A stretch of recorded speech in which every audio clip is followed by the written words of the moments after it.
तो भाइयों फिर से आ गया वो बॉडी बिल्डिंग के इंटरेस्टिंग अपडेट्स लेके। तो वीडियो को शुरू करने से पहले जल्दी से वीडियो को एक लाइक कर दीजिए, और अगर आप अपने भाई के चैनल पर नए हैं तो जल्दी से चैनल को सब्सक्राइब कर दीजिए ऐसे रेगुलर फिटनेस और बॉडी बिल्डिंग अपडेट्स के लिए। तो भाइयों आखिरकार लीजेंड और ओलंपस दोनों शो खत्म हो ही गए, और दोनों के विनर्स भी क्वालिफाई हो गए इस साल ओलंपिया के लिए, जो कि एक आखिरी मौका था इस साल ओलंपिया क्वालिफिकेशंस के लिए। अब भाइयों सीधे अगर बात करें सबसे बड़े न्यूज़ के साथ, जो कि है लीजेंड शो के मेंस फिजिक डिवीजन की तरफ से, तो यहाँ सबसे शॉकिंग न्यूज़ ये है कि एरिन ये शो हार गए, वो भी कायरन होल्डन से। हालांकि इस साल लेके कायरन इस शो की 5th टाइम विनर बने, और मेरे ख्याल से कायरन ऑलरेडी शायद इस साल ओलंपिया में क्वालिफाई थे भी, क्योंकि इसी मंथ उन्होंने डायटोना प्रो में कम्पीट किया था और शायद उस शो को जीता भी था, तो इसीलिए वो ऑलरेडी क्वालिफाइड तो थे ही, अगर मैं गलत नहीं हूँ तो। बट सबसे बड़ा झटका तो एरिन को और उनके फैंस को लगा है। हालांकि कुछ जगह एरिन इस शो के जजिंग पैनल को भी क्रिटिसाइज करते हुए देखे गए, तो वहीं कुछ लोग कह रहे थे कि एरिन फ्लैट आ गए थे, वहीं कुछ का कहना है कि एरिन के काफ्स अच्छे नहीं थे, और उसी के डिफेंड में एरिन के कुछ फैंस कह रहे थे कि वो अपने बेस्ट पे नहीं आए थे। तो अगेन मैं यहाँ फिजिक कंपैरिजन तो नहीं कर रहा, और इवन ये सारे बातें उठी तो है, बट एट द एंड जजेस का ही डिसीजन फाइनल होता है, चाहे वो प्रो क्वालिफायर शो हो या ओलंपिया शो। और शायद मेरी ये बातें एरिन के फैंस को बुरी लग सकती है, जिसके लिए मैं पहले ही माफी मांग लेता हूँ। बट भाई एरिन बस अपना हवा बनाने के लिए या कह लो हाइप बनाने के चक्कर में ही शायद इस शो में कम्पीट किए थे, और मेरे ख्याल से कहीं ना कहीं वो ओवर कॉन्फिडेंट भी चल रहे थे, जिसका उनको भुगतान चुकाना पड़ा। खैर अभी भी एरिन करंट ओलंपिया है, तो ओलंपिया स्टेज पे तो वो इस चीज़ का बदला जरूर लेने की कोशिश करेंगे। बाकी भाई इस शो में 3rd प्लेसिंग पे आया है लकी लिब्रा यानी एंड्रे फर्ग्यूसन। तो अगेन बहुत बहुत कॉन्ग्रेचुलेशंस कायरन होल्डन को इस शो को जीतने के लिए। बढ़ते हैं इसी शो के ओपन डिवीजन की तरफ। तो भाई इस डिवीजन में जैसे कि बहुतों का अंदाजा था कि चार्ल्स ग्रिफिन इस शो को जीतेंगे, और वैसा ही हुआ। वहीं 2nd प्लेस पे आया है एटलांटा प्रो के विनर जॉन जूवेट, 3rd पे आया है जस्टिन रॉड्रिगस, 4th पे आया है विक्टर वफ, और 5th पे आया है भाई एरिक वुड। तो भाई अगर बात करें टॉप 3 के ऊपर, इसमें से पहले है चार्ल्स ग्रिफिन, तो इनके ऊपर बहुतों का होप था कि ये इस साल शो जीतेंगे, और वही हुआ। खासकर इतने लंबे इंजरी पीरियड के बावजूद, जब वो अपने अपर फिजिक को कुछ महीने तक ट्रेन ही नहीं कर पाए थे, स्टिल वो अपने बेस्ट फिजिक को स्टेज पे लाए, खासकर इस लेवल की कंडीशनिंग जो कि शायद पूरे लाइनअप में किसी पे नहीं थी।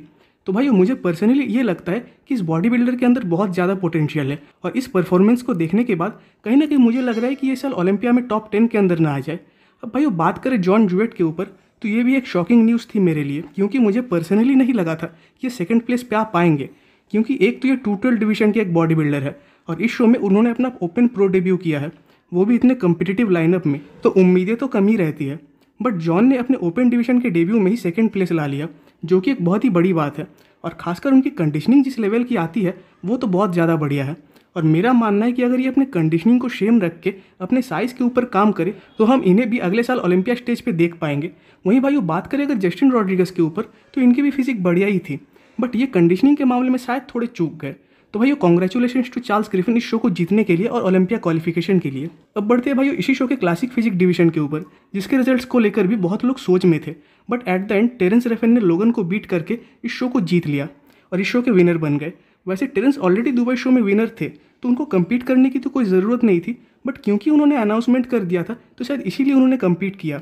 बट लोगन के लिए तो बुरा लग रहा है कि पिछले साल वो ओलंपिया में क्वालिफाई होकर भी कम्पीट नहीं कर पाए थे, और इस साल क्वालिफाई नहीं हो पाए। तो भाई लोगन तो इस साल ओलंपिया से बाहर ही रहेंगे, और होप कि नेक्स्ट ईयर वो खुद को इंप्रूव करके आ पाए। And again congratulation to Terence Refn इस शो को जीतने के लिए।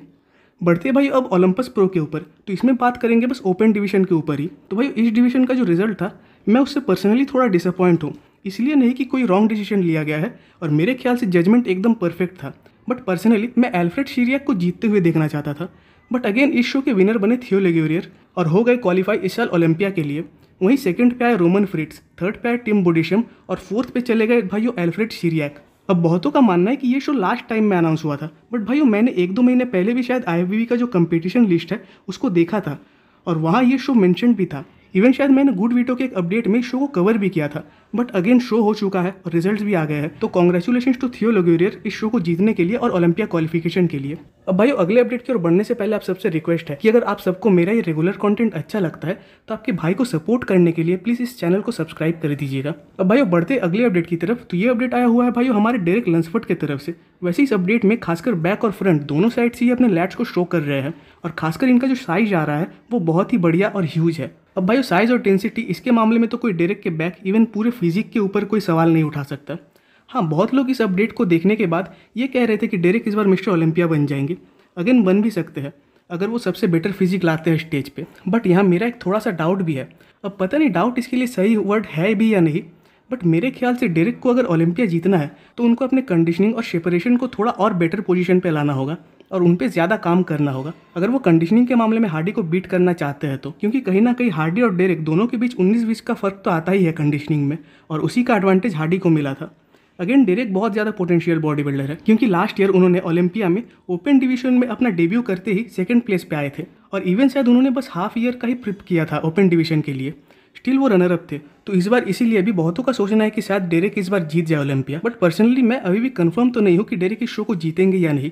और भाई इस वीक कोशिश करूंगा कि 2 डिफरेंट वीडियोस लाने के लिए, तो प्लीज़ उन वीडियोस पे भी आप अपना पूरा सपोर्ट दिखाइएगा। और ऐसी लास्ट अपडेट है भाई जेरेमी बोंडिया की तरफ से। अब इनके तरफ से इनके 2 अपडेट्स आए हैं, पहला इनका मोस्ट मस्कुलर पोज का और दूसरा इनके बैक पोज का, जिसमें कि दोनों पोजेज में जेरेमी की फिजिक पूरी डिफरेंट लेवल पे ही लग रही है। जहां मोस्ट मस्कुलर पोज में जेरेमी की फिजिक मस्कुलर और फुलर एंड राउंडर भी लग रही है, वहीं बैक पोज में इनकी फिजिक एकदम शेडेड और कंडीशनड आ रही है, साथ ही साथ डिटेलिंग भी बहुत बढ़िया आ रही है बैक की।